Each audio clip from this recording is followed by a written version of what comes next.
Assalamualaikum warahmatullahi wabarakatuh. Perkenalkan, nama saya Astalla Victoria Syafri dari PS4A dengan NIM 0503231004. Di sini saya akan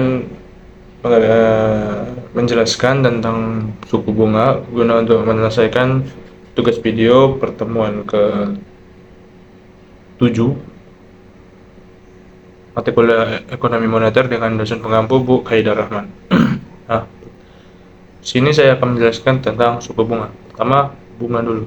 Apa sih bunga itu kalau dalam ekonomi? Nah, bunga itu adalah penambahan, perkembangan, peningkatan, dan pembesaran yang diterima sebagai pemberi pinjaman dari peminjam dari jumlah pinjaman pokok sebagai imbalan karena menangguhkan atau sah dari sebagai modelnya selama periode waktu tertentu. Nah, secara umum bunga ini itu tambahan dalam pinjam meminjam ya. Jadi kalau misalnya kalian pinjam nih 10.000, balikkan ya 12.000. Nah, 2.000 itu bunga dan itu diharamkan dalam Islam. Itu nggak boleh dalam Islam. Dosanya besar banget. Bahkan disinggung loh orang yang makan riba ya, namanya bunga itu riba ya. Kalau makan riba itu adalah orang-orang yang seperti kerasukan setan ya. Di surah Ali Imran 30 itu ada juga, janganlah kamu mendekati makan riba, itu ada larangannya. Nah, kalau gitu suku bunga itu apa sih? Nah, suku bunga itu adalah suatu bentuk imbalan jasa atau kompensasi yang dibayarkan pihak bank kepada nasabah sebagai yang memiliki simpanan gitu, dan sebaliknya dibayarkan nasabah kepada pihak bank bagi yang memperoleh pinjaman.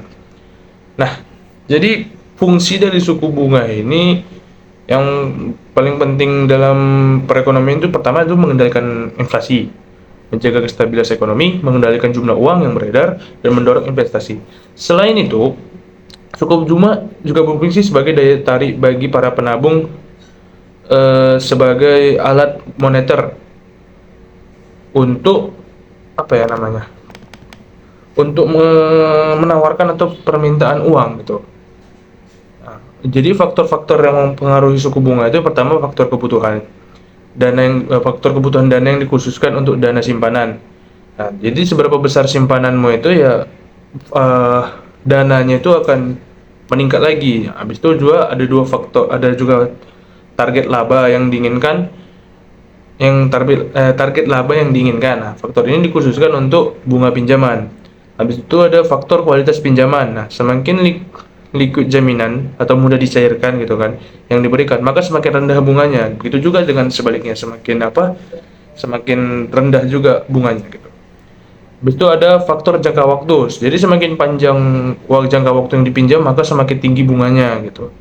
Hal ini disebabkan besarnya kemungkinan risiko macet di masa mendatang. Nah, peran suku bunga dalam perekonomian itu suku bunga dapat mempengaruhi sektor real atau output melalui mekanisme pengaruh perubahan suku bunga dan jangka pendek yang ditransmisikan pada suku bunga menengah. Panjang waktu mekanisme menyebabkan sisi permintaan dan penawaran di pasar uang. Perubahan suku bunga akan mempengaruhi biaya modal, cost of capital, yang selanjutnya akan mempengaruhi pengeluaran investasi. Nah, jadi suku bunga ini dia lebih tepatnya sering terjadi dalam dunia perbankan, ya dalam perekonomian perbankan gitu kan. Sedangkan bunga itu adalah tambahan yang ada pada perbankan tersebut. Nah, kalau dalam Islam, bunga ini itu sangat diharamkan ya. Tadi seperti saya bilang di surah Al-Baqarah itu dijelaskan ada, di surah Ali Imran 130 itu juga ada, bahwasanya orang yang makan riba itu bagaikan orang yang kerasukan setan. Ada juga ayat yang menjelaskan bahwasanya jangan mendekati riba gitu, jangan makan riba, Allah akan mengazabnya. Nah, mungkin segitu saja pengetahuan saya tentang suku bunga, karena saya juga tidak terlalu mengerti, jadi mungkin saya sedikit terbata-bata. Saya mohon maaf apabila saya melakukan kesalahan, Bu. Menurut saya memang segini saja pemahaman saya, jadi apabila ada kesalahan saya mohon maaf, kepada Allah saya mohon ampun. Wabillahi taufiq wal hidayah. Assalamualaikum warahmatullahi wabarakatuh.